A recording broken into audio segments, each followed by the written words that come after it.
Okay, it's gonna be Wolves versus FPX.ZQ for day 4. Don't know what match is it, but I'm gonna be a little bit chill today.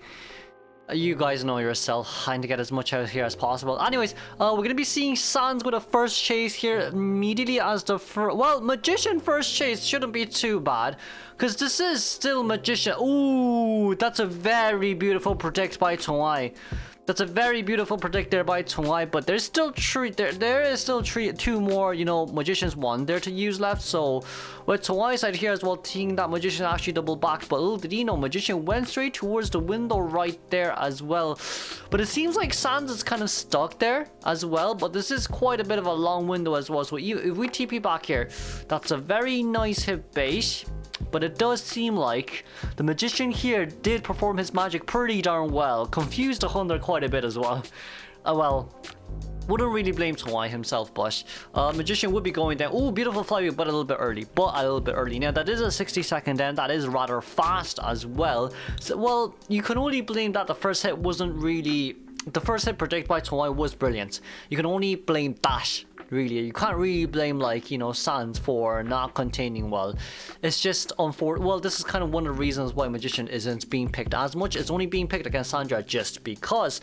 Now, Susiayado, on the other hand, our veteran rescuer should be able to get this rescue down pretty darn nicely. But since we already touched the chair, we are going to be able to get that third pocket watch out at least. But it seems like Sans is going to rotate straight towards that area. But the Sans going visible, I wonder, or the Sans actually just end up, you know, like being the first officer instead. Sans gonna get a normal hit down here. We're gonna be able to use 2.5 cipher machines done at least. And now with a 60% page on the to be fair, Regency is quite close towards the chair. This will be a little bit dangerous though, because a Regency can't just, you know, crouch near one of the walls, because if Tawai crashes on towards Regency, it's not going to be a good show. Because, like, when you go through the walls, right, well, knowing Sandra as well, since she has to be very closely towards walls, if there's an explorer there, then Sandra would just get stuck immediately. That's kind of the basis of it. But with a no damage rescue here, which is brilliant for the survivor side, we're not going to be able to get a hit there on straight towards Magician, which is a little bit unfortunate. With 20 seconds remaining on the clock here to look for Magician, Tawai kind of losing where the Magician is, but we are able to teleport straight towards this really huge water tank nearby. Sadly, well, we do have the... We do have Shadow Strike as well, so at least we're gonna go down here relatively fast. Regency still crouching nearby. At least if he's not at half health, then he can still crouch nearby. But it seems like for Regency, he does have to let go of his page, because if he's still digging, then there will be quite a little bit of a highlight there indicating where the Explorer is. But it seems like we're able to get 1.5 cipher machine done. Meanwhile, on the other hand, Regency is going to be able to get that 50% page.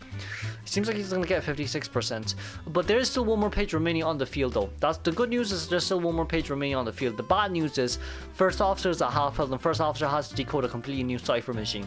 For the survivors as of now, we are going to be seeing first officer wanting to actually come in towards that cipher machine, but it seems like we're going to have to be forced to open a completely new cipher machine on the other hand. Can we see Explorer's POV please?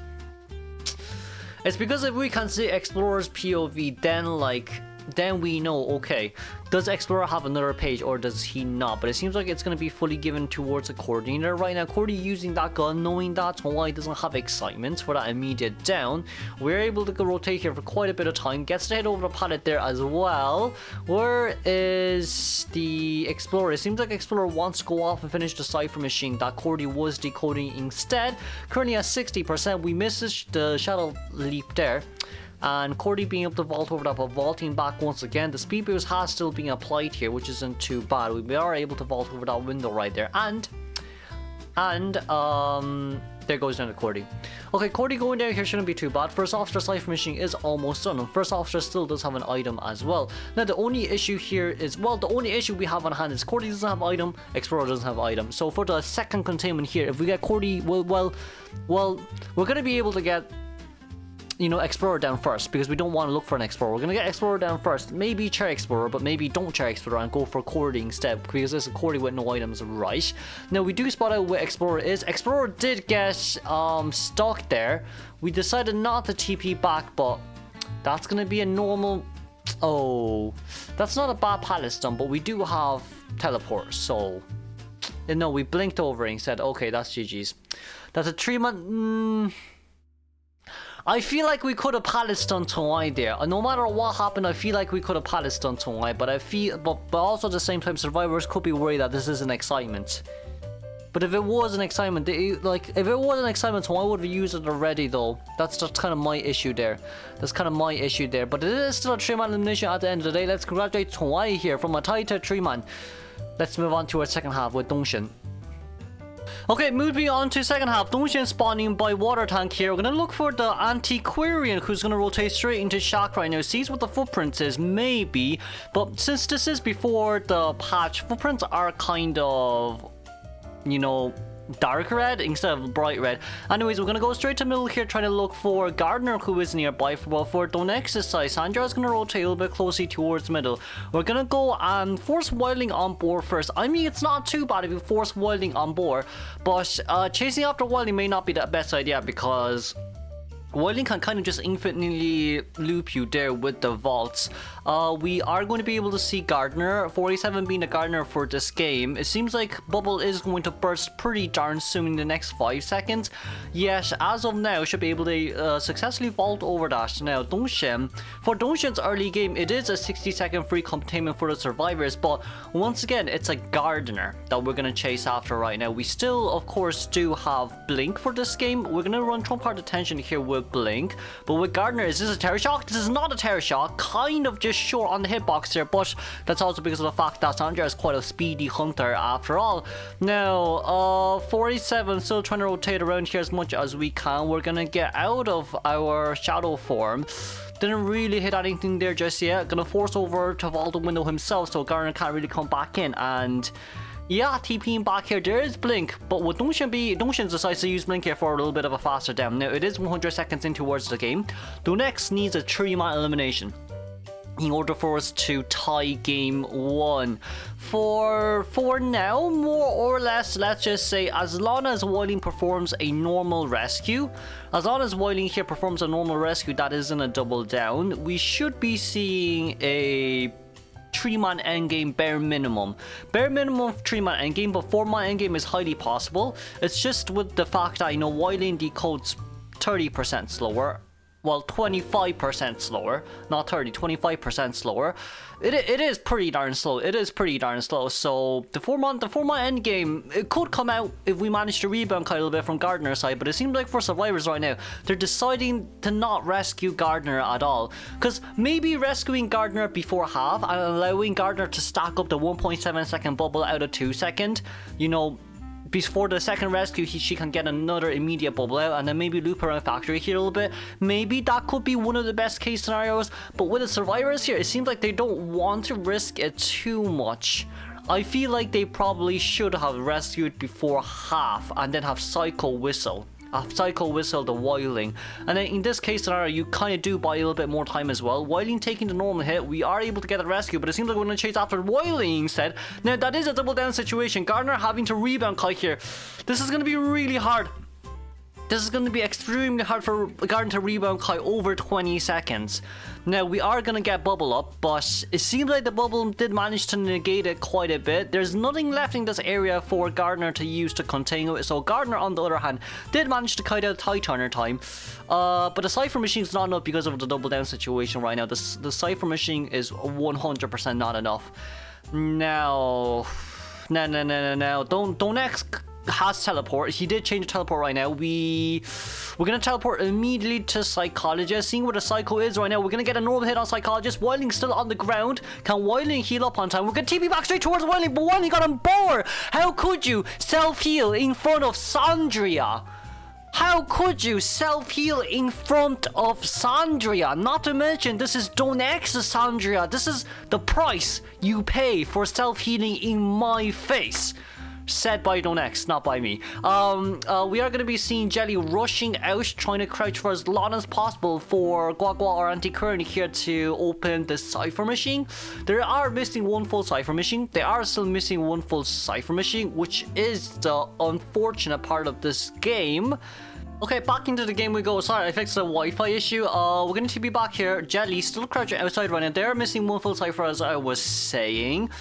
But overall for this game, right? Even if you full chair rescue right now, it's still a Wildling. Wildling only has a 20-second board remaining. So the first board was used when DongX forced Wildling on board early game, and then the second board with a rescue. Third board was when Wildling self-healed.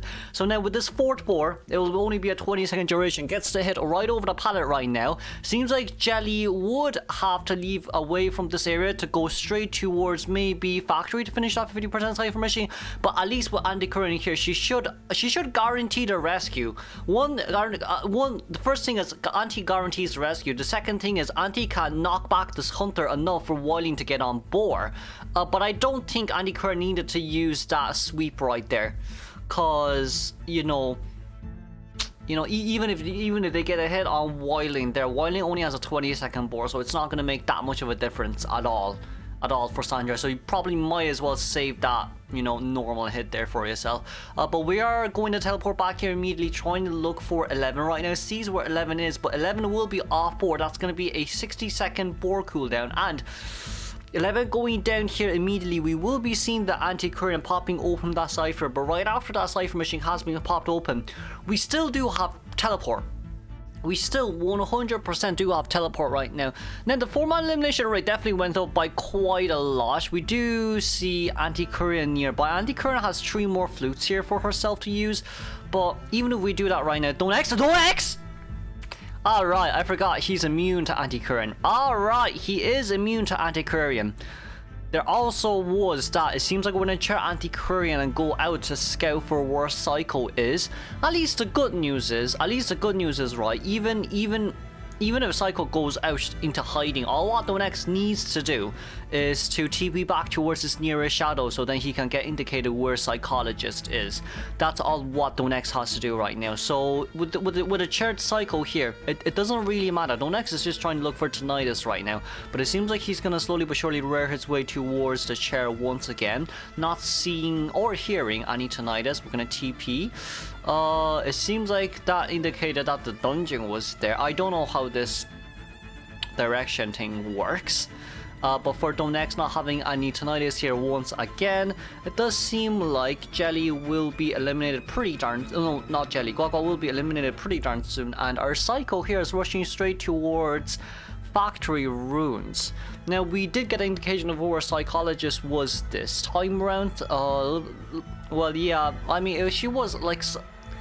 okay, Tinnitus, okay, are we going to be able to see Psychologist? We do see Psychologist in the middle. The footprint has been seen here as well. So Psycho trying to rotate straight towards this area may actually be quite darn hard, knowing the fact that, okay, there is a pallet there, but Sandra can loop around here with you for quite a bit of a long time. Sees Jelly immediately, and if we get a pallet stun here, there's a huge chance for this to be a Jelly escape, but I don't think that's possible. I genuinely don't think that's possible. It seems for DongX right now, he kind of lost Jelly. Jelly is currently crouching down behind that. What's that?